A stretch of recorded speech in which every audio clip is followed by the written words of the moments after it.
That's right. You better run, waddle away, and stay out of my garden. You might be having goose stew for supper. You might have goose. Some baked goose, but sounds good to me. I wish I could bring y'all out to a beautiful, lush garden, but as you can see, things have kind of got away from us for a little while here, so we've got some catching up to do. And as y'all can see, I've got a couple of things that still need to be pulled out, past due to pull out. So I've got cabbages still sporadically that we haven't been able to get to. And right here, I actually planted some lima beans. The geese have come up and eaten all the leaves. So not only have we contended with the geese eating all the vines, we did come out here and notice we had kudzu beetles that came in and started taking over the vines. So the best way that we figured out how to control the kudzu beetles, honestly, is to do it yourself. So we still got a couple of them on here. That's what a kudzu beetle looks like. And they do put off a stench. And if you handle them by hand, they will stain your hands, your skin. So you could actually use gloves if you want to, but the best way that we have found to control them, like I said, is just old school. Just come out here, pick them off by hand, use a bucket of water, some dish soap in it, because that'll help them from escaping once they fall into the bucket of water, and they will die. So, yes. But you just got to stay on top of it. So yes. It's like everything in the garden. We either have geese infestation, deer infestation, you got squirrels, you got insects, all kinds of things that come up in your garden. It's going to happen every year. So if you don't want to use all the harsh chemicals, it's the best way to go. But you have to keep up with it. Come out and check your garden every day, because it changes from day to day. Yes, it does. Your beans are looking really good, y'all. Her pole beans, if y'all look right here.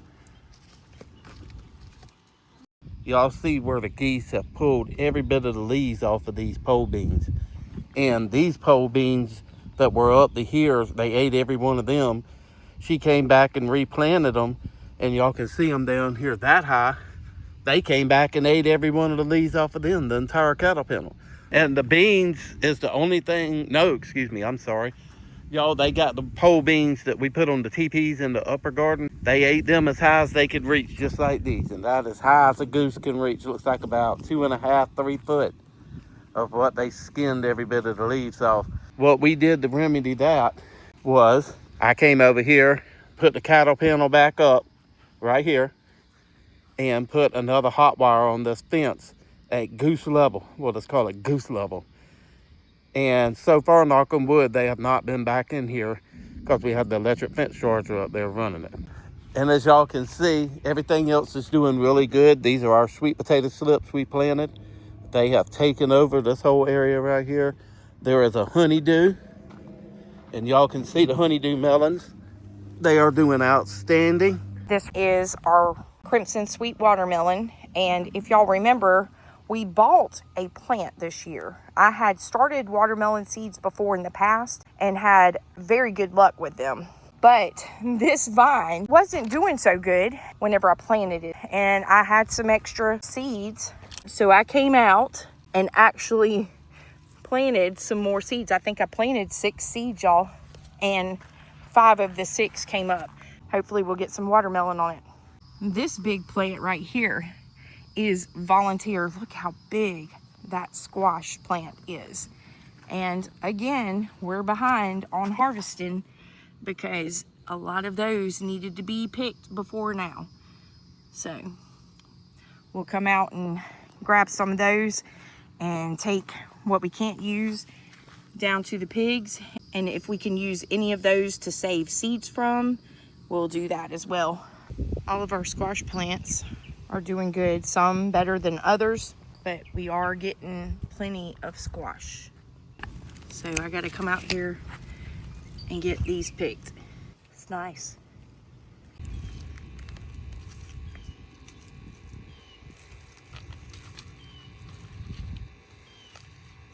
not horrible.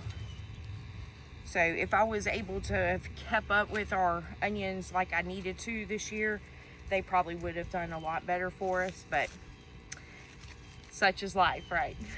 But I'll be happy with this and take these just fine.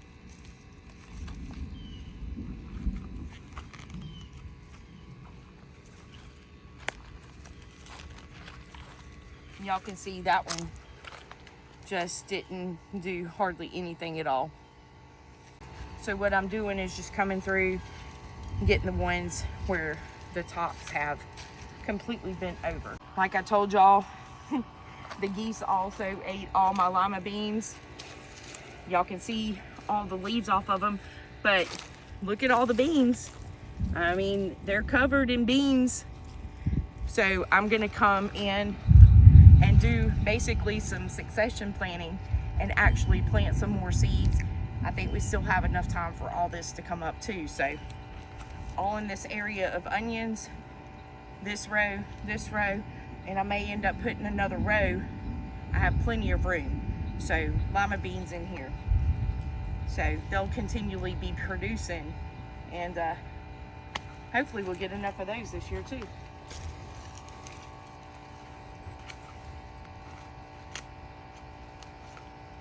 Still got a little bit of work in here to do. This area right here has been pretty much a lifesaver throughout everything, because all the mulch that you see on this side of the garden has extremely helped with the weeds, keeping the weeds down and actually keeping some moisture in the ground, especially now as hot as it is.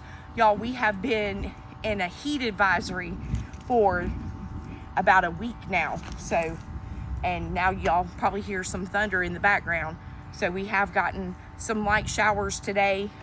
It's still humid, but it has cooled off a little bit, and I can feel just a little bit of light breeze. For days there was absolutely no breeze, so it was just like thick air. You felt like you couldn't breathe when you came out. I feel a breeze now coming in. It feels good. It's a cool breeze.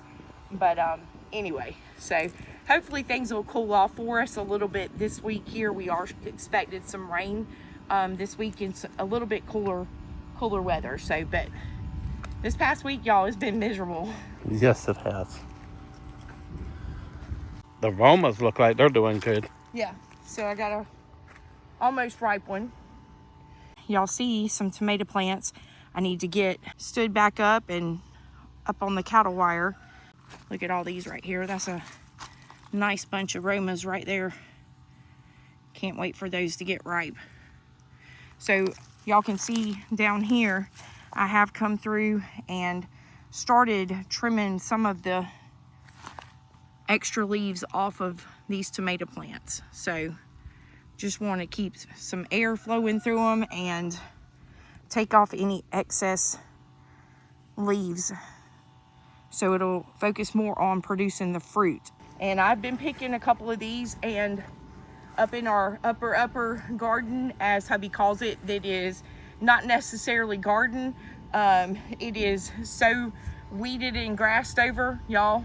My plan with that goes against hubby's philosophy. We are going to let that grass over and have extra pasture up there. So it's just too far away. I said that last year. We attempted again this year to have the upper garden up there. And between this garden, that garden, I've also got stuff over beside the pump house where we eventually want to put our greenhouse, and the backyard. Yes, the little porch garden. This is enough for me to keep up with. Yes, it is. And the other garden, like I even said last year, it's a little bit farther away. It's harder to get water up there and dragging hoses. I already have enough as it is to drag hoses and water to feed all the animals. So yes. I think this is plenty of garden for us. If we can't do what we need to do between these two gardens, something's wrong. Here's a good size one right here. I've already got 1, 2, 3, 4, 5, 6 cucumbers. I'm on my other vine on the other side of the garden here, and these cucumber vines are producing so good, but I have learned that if you come out and clip them and keep up with them, they'll actually produce more cucumbers for you, because the vine's not so focused on producing this cucumber. So it will actually produce more cucumbers for me the more I get off. That one's been hiding. Y'all see that one kind of like an Easter egg down there. Yes. So this whole vine, that one vine was probably putting all its energy into this one cucumber, and now it can start focusing on this little cucumber here if it's on the same vine, finishing this cucumber off if it's on the same vine, or actually focusing on the new blooms coming in and producing more cucumbers. Look how pretty all these marigolds are that she planted. These she started from seed that she got from last year that she harvested. And they have done so good. These things are up to my waistline high and are beautiful. We had been harvesting, and now, of course, because we didn't film the ones that we had pulled up earlier, the camera's gonna lie for me. Okay, so that one got fat, but it's short. We did end up getting some actually decent sized carrots this year. These now, it's too hot. They're gonna taste horrible. It's just the weather, once it gets hot, it changes the taste of your carrots. They're not good. So we'll definitely replant some more carrots in the fall. They're gonna taste sweeter, because whenever the cold weather or cooler weather comes in, the plant actually produces more sugar, and it's basically a protection for the plant, but it makes it taste sweeter. And the camera's gonna lie, because and it could be that this patch is right here in front of the raised bed. I probably should not have planted them here. Actually, I think They were already here before the raised bed. yeah, I think so. And so they're way late getting up, and I think that these probably didn't get the sun that they needed once the raised bed got put in. Yeah. So, but like I said, some of them, but With some nice looking carrots though. yeah, but y'all can see where that split. It's just the heat. The heat got to it, and they're no good for us at this point, but they'll still be good for the rabbits.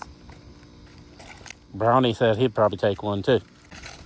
Yeah, and just like my heads of cabbage, I told y'all, like we're way past due. Yes. Getting stuff like this out, but Yeah, I can still feed that to either my cows or the rabbits or even the pigs or the goats. They'll still enjoy it, but it's past time for us. We'll be putting some more cabbage seed out this fall, and again, just like the carrots, your cabbage, your collards, all those things, they actually taste better in the fall once that cool air comes in and the plant actually produces a little bit more sugar. They come out a lot sweeter. So if you've ever tried cabbage or collards or carrots or anything like that, if you've tried them in the summertime and find that you don't like them, that might be why. Give it another chance and try grown cabbage or collards or carrots in the fall and see if they don't taste better for you.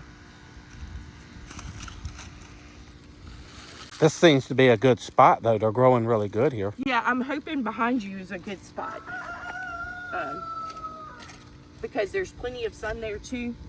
And Yeah, y'all see these. y'all can see they have bolted out, and I am just going to leave them and let them all go to seed. So I'm just gonna leave them and let them surprise me and see what they do.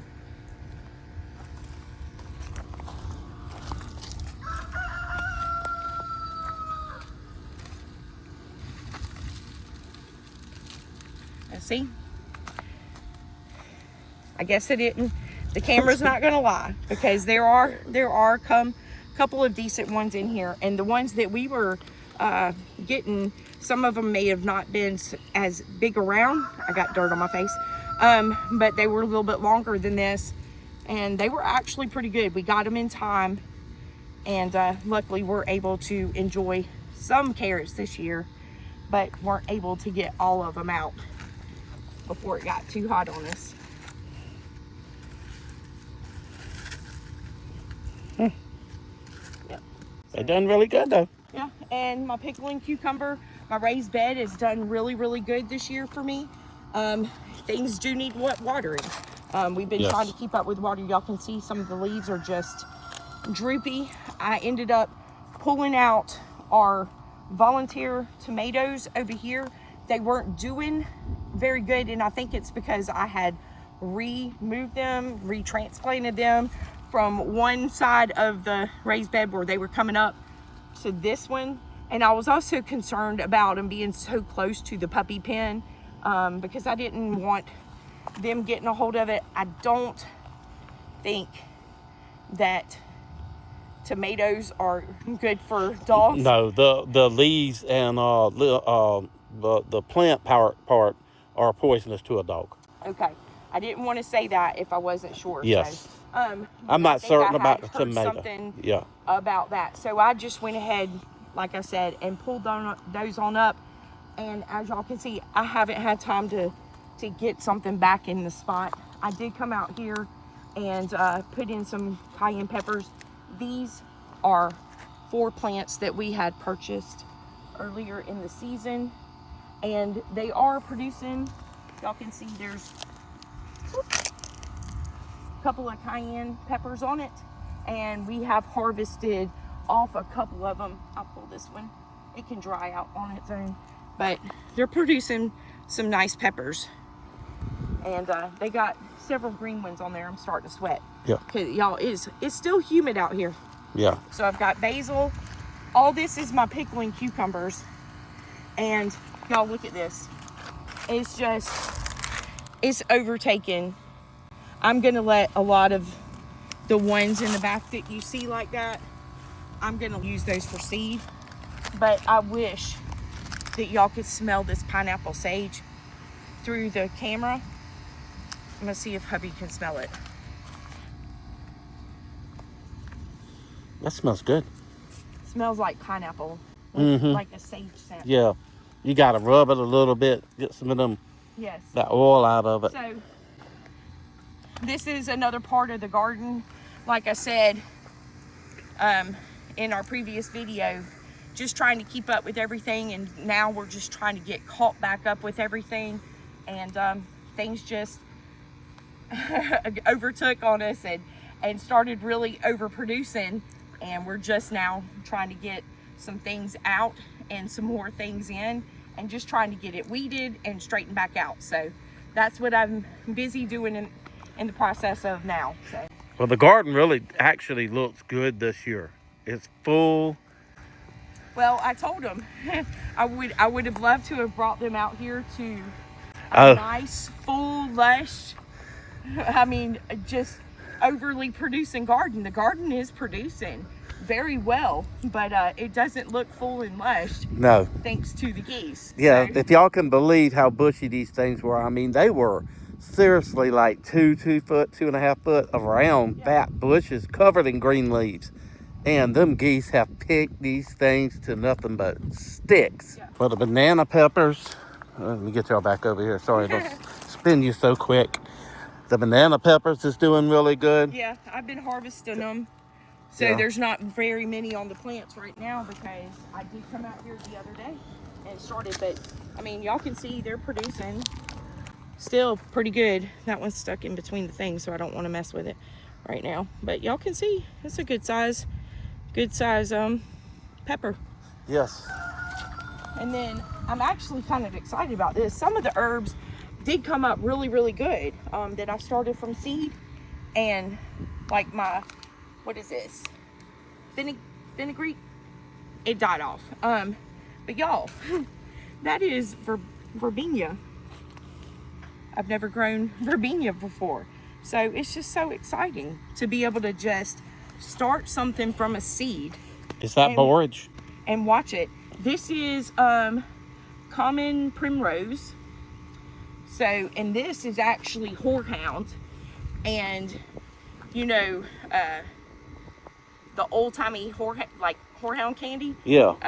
I mean, I'm sure that you can figure out a way to make your own candy out of the horehound. What is that? But this is a good medicinal herb. It smells like the old candy. Yeah. So even like cough medicine and things like this is definitely good for medicinal purposes. And that's why I planted a lot of this stuff in here, because it's either good companions or can be used for medicinal reasons. So this is my borage. This stuff, I'm telling you, it's beautiful, but it is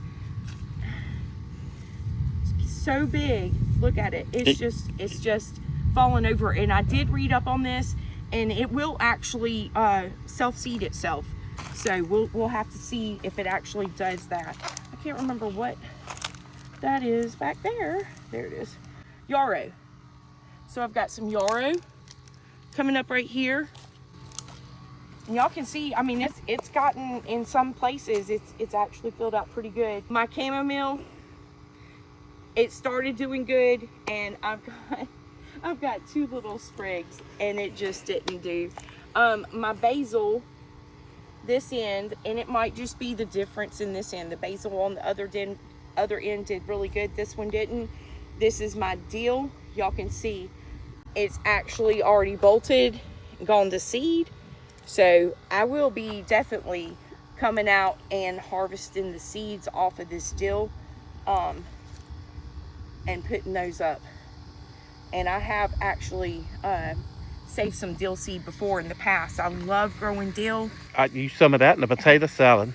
For our 4th of July meal. Yeah. And it was so good. So yeah, a little bit of dill seed. And it's so good. And I also use this too whenever I pickle or okra or anything like that. So dill seed, you can use it for all sorts of stuff. So I'm just going to let it finish seeding out, but where it's already seeding, I'm going to go ahead and come and harvest that out and definitely save those seeds. And I can actually use these for cooking, or I can actually save seeds and replant them. So kills 2 birds with 1 stone. So anyway, I'm excited about that. This area right here that you see I've got the mulch down, this is possible the home site of our future greenhouse. It might be moved up just a little bit more, but I think this is the general area where it's going to be. These right here are brandywine tomatoes. These 3 plants right here did not really do very good. We don't know why. We've tried everything with them. This is another brandywine. It is absolutely loaded with fist-size, softball-sized tomatoes on it. Go on that side, yeah. Big tomatoes.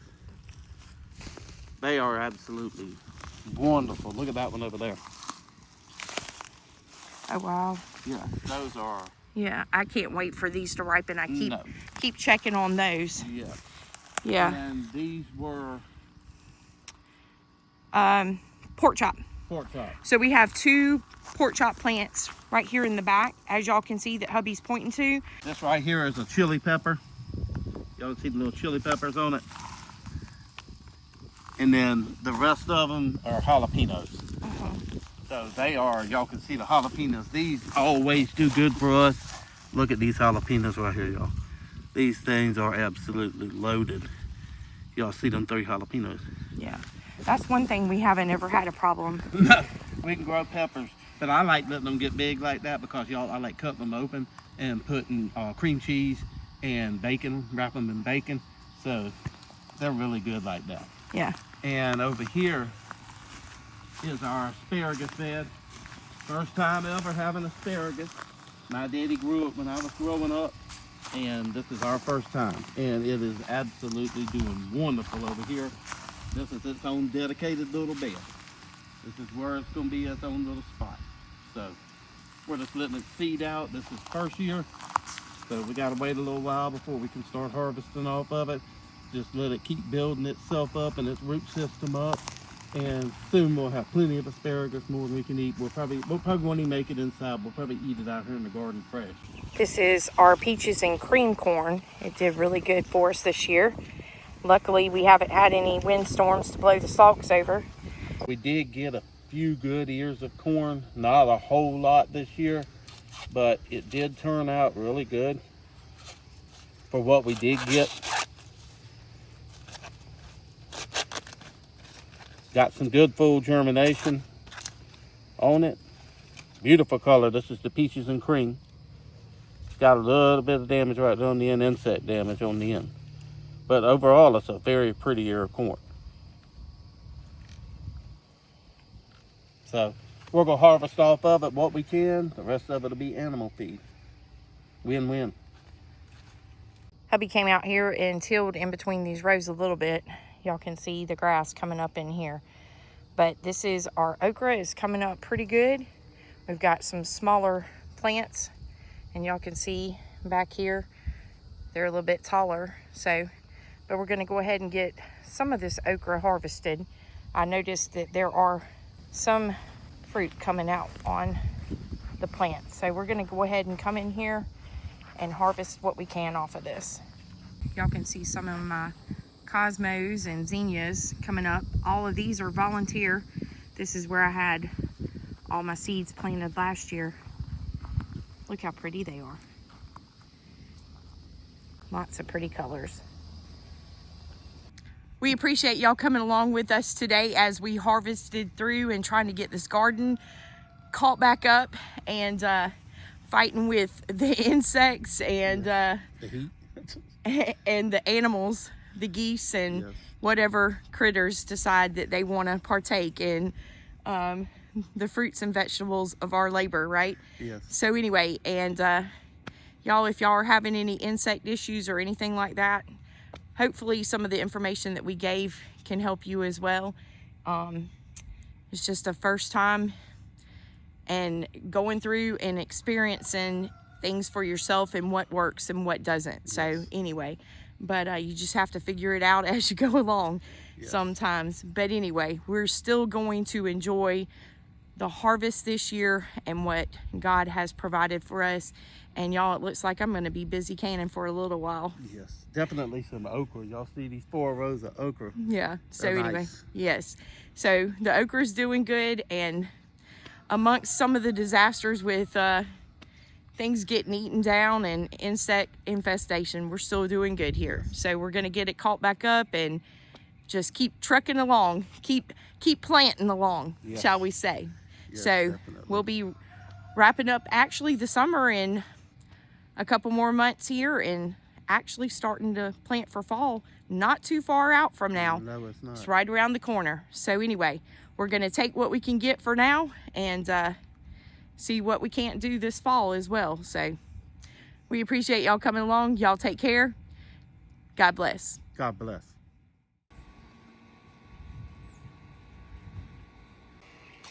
This garden would have really looked good if the geese hadn't got a hold of it.